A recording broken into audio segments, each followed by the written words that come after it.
Baik, sebelumnya Om Swastiastu. Perkenalkan, sebelumnya nama saya Eka Daekus Eva Dwi Kusuma. Dalam temuan kali ini saya akan menjelaskan materi yaitu brucellosis dalam konteks kedokteran hewan. Sebelumnya, saya dengan NIM 2409511159 dari kelas D. Baik, tanpa berlama-lama lagi, saya akan memulai presentasinya.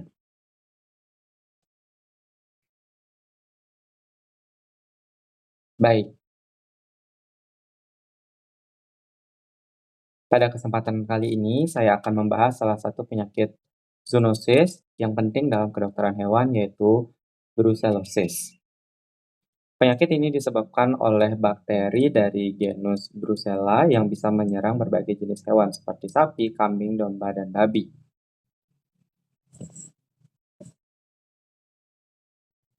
Selain menyebabkan gangguan reproduksi pada hewan, brucellosis juga dapat menular ke manusia, sehingga menjadi ancaman bagi kesehatan masyarakat dan produktivitas ternak.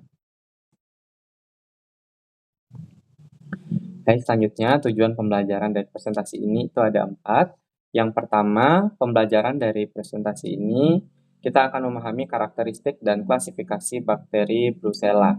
Kedua, mempelajari bagaimana mekanisme penularan serta patogenesis penyakit ini.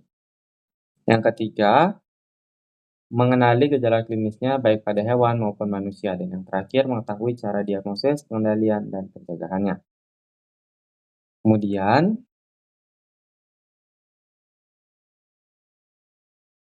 definisi dan klasifikasi dari Brucella ini. Brucella merupakan bakteri gram negatif yang bersifat non-motil dan aerofakultatif.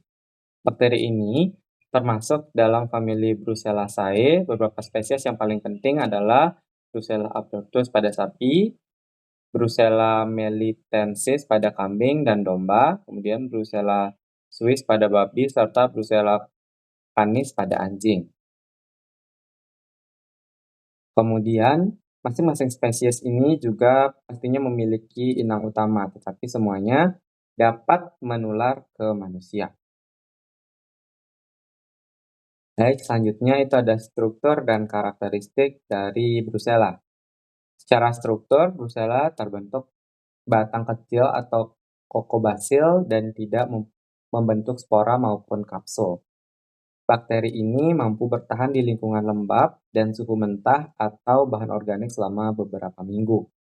Yang membuatnya berbahaya adalah sifatnya yang sebagai patogen intraseluler fakultatif. Artinya, ia bisa hidup dan berkembang di dalam sel fagosit inang, sehingga sulit dilawan oleh sistem imun kekebalan tubuh.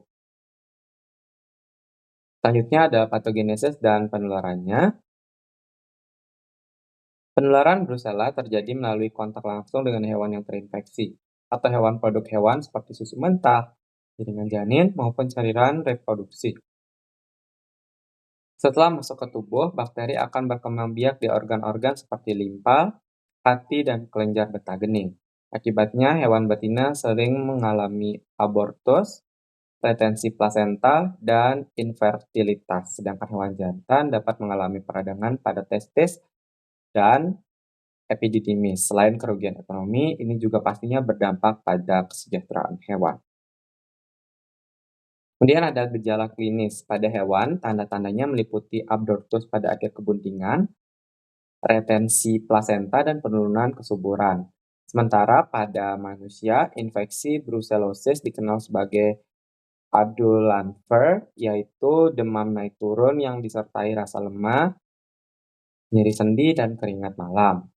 Gejalanya bisa kronis melemahkan, terutama pada peternak atau dokter hewan yang sering kontak dengan hewan terinfeksi.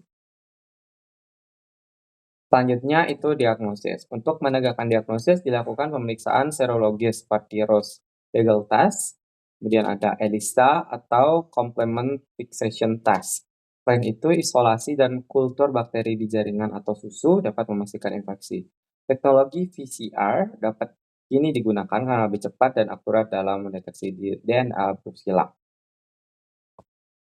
Kemudian selanjutnya itu ada pengendalian dan pencegahan. Upaya pengendalian meliputi vaksin hewan menggunakan strain Brucella abortus S19 atau RB51, program tes dan slaughter atau juri atau uji pemusnahan hewan positif juga penting untuk mencegah penyebaran. Selain itu, kebersihan kandang, sanitasi, dan pengawasan lalu lintas ternak harus dilakukan secara ketat. Bagaimana manusia, cara pencegahan yang sederhana dan tidak mengkonsumsi susu mentah. Selanjutnya, yaitu implikasi terhadap kesejahteraan hewan dan One Health. Brucellosis tidak hanya menyebabkan kerugian ekonomi, tapi juga penderitaan pada hewan akibat gangguan reproduksi dan stres.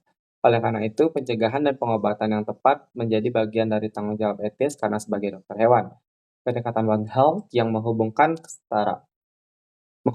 kesehatan hewan, manusia, dan lingkungan sangat penting dalam mengendalikan penyakit zoonotik seperti ini.